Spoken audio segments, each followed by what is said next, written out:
上海作为一个特殊的城市，是有政策的，它也是有阶段性。像现在我们的孩子去了美国， My friends are here, married, because what is in the need of Israel is in the capability of China, and what is the need.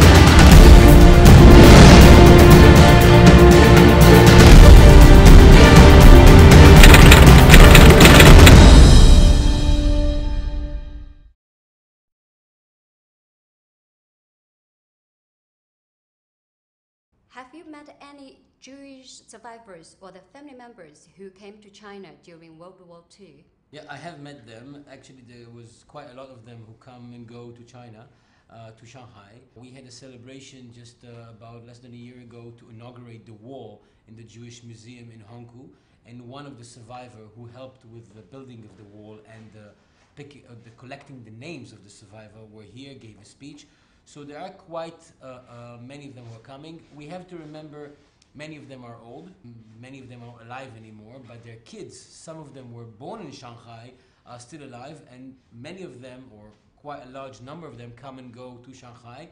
And all of them are very, very, I would say, emotional when they come here and show their gratitude. And some look for the homes where they lived in when they were young, look for the neighbors, the kids they were playing with when they were young. So quite a lot of people we meet here. We have quite a lot of inquiries from family members who want to find the streets they lived in, the family lived in, who want to find information about what happened then. So it's a very, very vibrant, I would say, activity between the Jews who used to live here and certainly were born here and the current people who lives in Hong Kong. What are those emotional stories have you heard?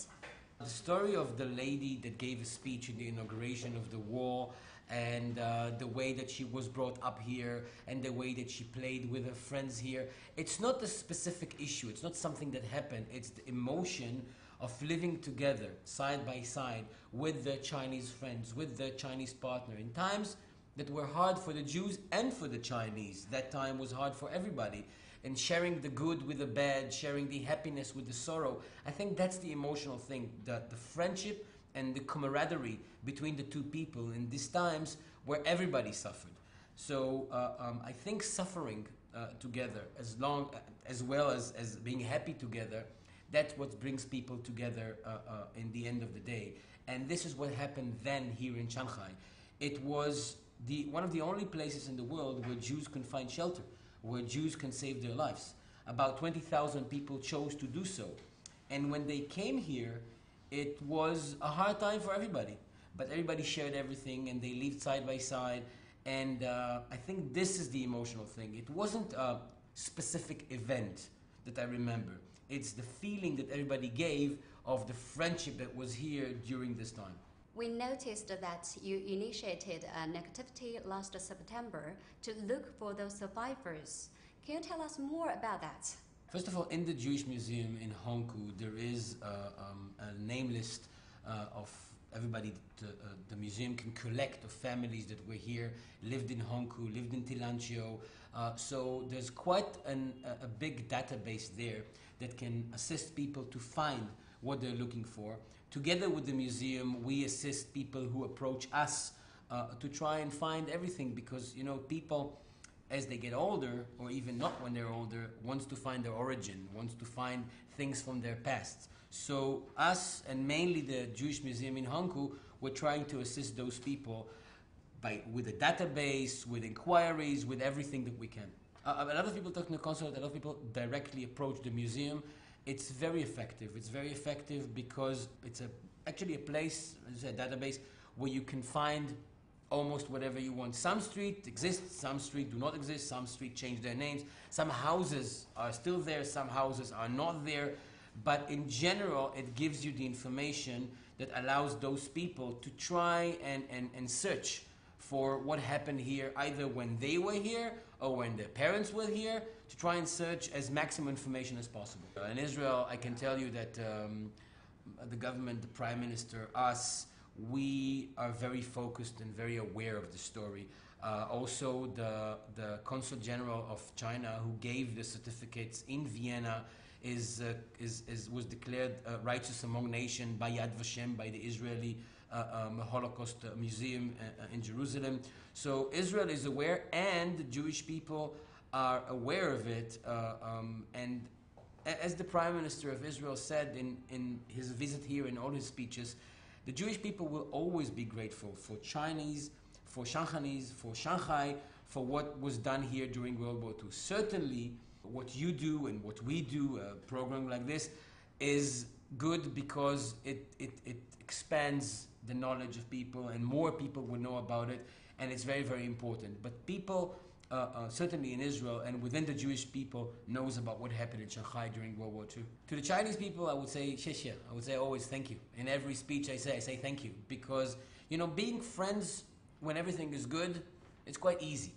Being friends when times are hard, that's the important thing. And when times were hard for the Jewish people, when dark clouds covered Europe, when Jews were murdered in Europe just for being Jewish, Shanghai was a haven, was a safe haven. And this is something which I, as a person, as a Jew, as an Israeli, first of all say thank you. And for my Jewish colleagues, certainly all of them who lives here, Jewish and Israeli, all of them who lives here and knows the story, they're all thankful. And they're all very, very interested in the story. There are tours. Israeli people are doing tours around Hongkou and around the old Jewish neighborhoods for Jewish tourists who are coming here from all over the world. And it's an amazing tours that actually you can see all the life of the Jewish people together with the Chinese partner here in Hongkou. So we are very much into that, and every Jew and every Israeli, or almost every Israeli and every Jew who comes to Shanghai and we encounter and we see, which is a lot of them, we tell the story, we tell the history of the Jews in Shanghai. We say to them what happened here, and we ask them to pass the message on. This is what we do. Relations between China and Israel appear strong. Meanwhile, the Jewish community has contributed much to China as well. Can you tell us more about that? It is a friendship that is strong today, but it is something which is also built on the past. It is something which started a long time ago. The relationship between China and Israel, and China and the Jewish people started a long time ago, and it's based on what's happening today, but what's happening today is very much affected by what happened here in World War II, where the Jews came here and saved their lives. It's something which resonates in the minds of Jewish people, and I believe that every nation, every two nations that based their present and their future on past friendship is something which we can be very optimistic about, because it didn't start 5 years ago or 10 years ago. It started way before that, and as I said, it started in times of need, in times of trouble, and this is true friendship. So what's your opinion on the future of China and Israeli relations? I'll tell you, I think the future is, I'm very, very optimistic about the future, both because what I said, because of history, and because of current situation, because the partnership between Israel and China is of two partners that complete each other and not compete with each other, because what is in the need of Israel is in the capability of China, and what is the need in China is in the capabilities of Israel, because we will not be China. China will not be Israel, in a good way. And in this good way, we complete each other, because the partnership is of two friends who contribute to the same basket or the same pocket or same partnership. Each contributes what he has, and it's the 1 + 1 is equal, is much more than 2.